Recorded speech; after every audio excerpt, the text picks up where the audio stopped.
गुरु पद रज मृदु मंजुलयंजन नयन अमेय द्रग दोष विभंजन तेह करे बेमल विवेक विलोचन बरनऊ रामचरित भव मोचन। श्री गुरु महाराज के चरणों की रज कोमल और सुंदर नयनामृत अंजन है जो नेत्रों के दोषों का नाश करने वाला है। उस अंजन से विवेक रूपी नेत्रों को निर्मल करके मैं संसार रूपी बंधन से छुड़ाने वाले श्री रामचरितमानस का वर्णन करता हूँ। बंदो प्रथम माही सुर चरना मोह जनित संशय सब हरना सुजन समाज सकल गुण खानी करो प्रणाम प्रेम सुबानी करो प्रणाम सुप्रेम सुबानी साधु चरित शुभ चरित कपासु निरस विशद गुणमय पल जासु जो सहे दुख पर छेद्र दुरावा बंदनीय जय जग जस पावा। पहले पृथ्वी के देवता ब्राह्मणों के चरणों की वंदना करता हूँ जो अज्ञान से उत्पन्न सब संदेहों को हरने वाले हैं। फिर सब गुणों की खान संत समाज को प्रेम सहित सुंदर वाणी से प्रणाम करता हूँ। संतों का चरित्र कपास के चरित्र जीवन के समान शुभ है जिसका फल नीरस विशद और गुणमय होता है। कपास की डोरी नीरस होती है, संत चरित्र में भी विषयाक्ति नहीं होती है, इससे वह भी नीरस है। कपास उज्ज्वल होता है, संत का हृदय भी अज्ञान और पाप रूपी अंधकार से रहित होता है, इसलिए वह विशद है और कपास में गुण तंतु होते हैं। इसी प्रकार संत का चरित्र का भी सुंदर गुणों का भंडार होता है, इसलिए वह गुणमय है। जैसे कपास का धागा सुई के किए हुए छेद को अपना तन देकर ढक देता है, अथवा कपास जैसे लोड़े जाने काटे जाने और बुने जाने का कष्ट सहकर भी वस्त्र के रूप में परिणत होकर दूसरों के गोपनीय स्थानों को ढकता है, उसी प्रकार संत स्वयं दुख सहकर दूसरों के छिद्रों दोषों को ढकता है, जिसके कारण उसने जगत में वंदनीय यश प्राप्त किया। निज पद नयन दिए मन राम पद कमल लीन परम दुखी भा पवन सुत देख जान की दीन सियावर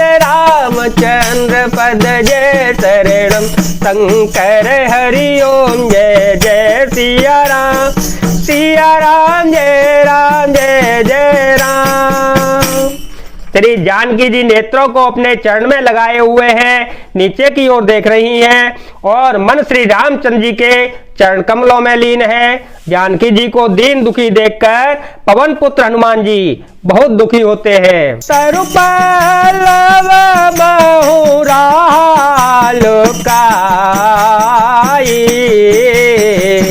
करे बेचार करो का भाई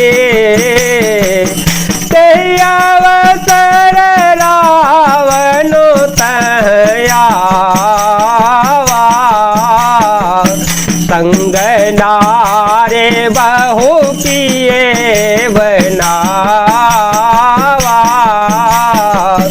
बहु विधि खल सीता है समझावा बहु विधि खल सीता है समझावा साम दाम भय भेद दिखावा साम दाम भय भेद दिखावा कह रावण सोनु सुमुखी सया जाने। कह रावणो सुनो सुमुखे सयाने, मंदोदरी आदेश वराने। हनुमान जी वृक्ष के पत्तों में छिप रहे हैं और विचार करने लगे कि हे भाई, क्या करूं, इनका दुख कैसे दूर करूं। उसी समय बहुत सी स्त्रियों को साथ लिए सज धज कर रावण वहां आया। उस दुष्ट ने सीता जी को बहुत प्रकार से समझाया, साम दाम भय और भेद दिखलाया। रावण ने कहा, हे सुमुखी, हे सयानी, सुनो मंदोदरी आदि सब रानियों को। तब अनुचरी करो पन मोरा, एक बार बेलो को मम ओरा। प्रण धारे ओट कहते वे दे,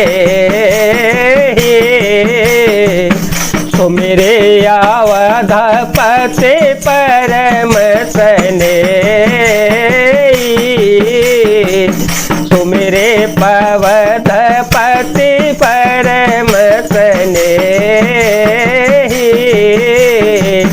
सुनु दस मुख खद्योत प्रकाशा, कबहू की नलिनी करे विकासा। असमन समझो कहते जान के, खल सो दे नहीं रघुवीर बान के। सट सुने हरिया नहीं मोही, कदम नील जलाज नहीं सोही। अदम नील जलाज नहीं सोही, मंगल भवन मंगलहारी। द्रव हो तो दशरथ अजर बिहारे। मैं तुम्हारी दासी बना दूंगा, यह मेरा प्रण है। तुम एक बार मेरी ओर देखो तो सही। अपने परम स्नेही कौशलाधीश श्री रामचंद्र जी का स्मरण करके जानकी जी तिनके की आड़ पर्दा करके कहने लगी, हे दशमुख सुन, जुगनू के प्रकाश से कभी कमलनी खिल सकती है। जानकी जी फिर कहती हैं, तू अपने लिए भी ऐसा ही मन में समझ ले। रे दुष्ट, तुझे श्री रघुवीर जी के बाण की खबर नहीं है। रे पापी, तू मुझे सूने में हर लाया। रे अधम निर्लज्ज, तुझे लज्जा नहीं आती। आप ही सुनिर्खद्योत सम, राम ही भानु समान। परुष वचन सुने काढ़े हसे, बोलाते किसियान। राम सिया राम सिया राम सिया राम, सिया राम जय जय राम। अपने को जुगनी के समान और रामचंद्र जी को सूर्य के समान सुनकर और सीता जी के कठोर वचनों को सुनकर रावण तलवार निकालकर बड़े गुस्से में आकर बोला, जय जय सिया राम, जय वीर हनुमान जी।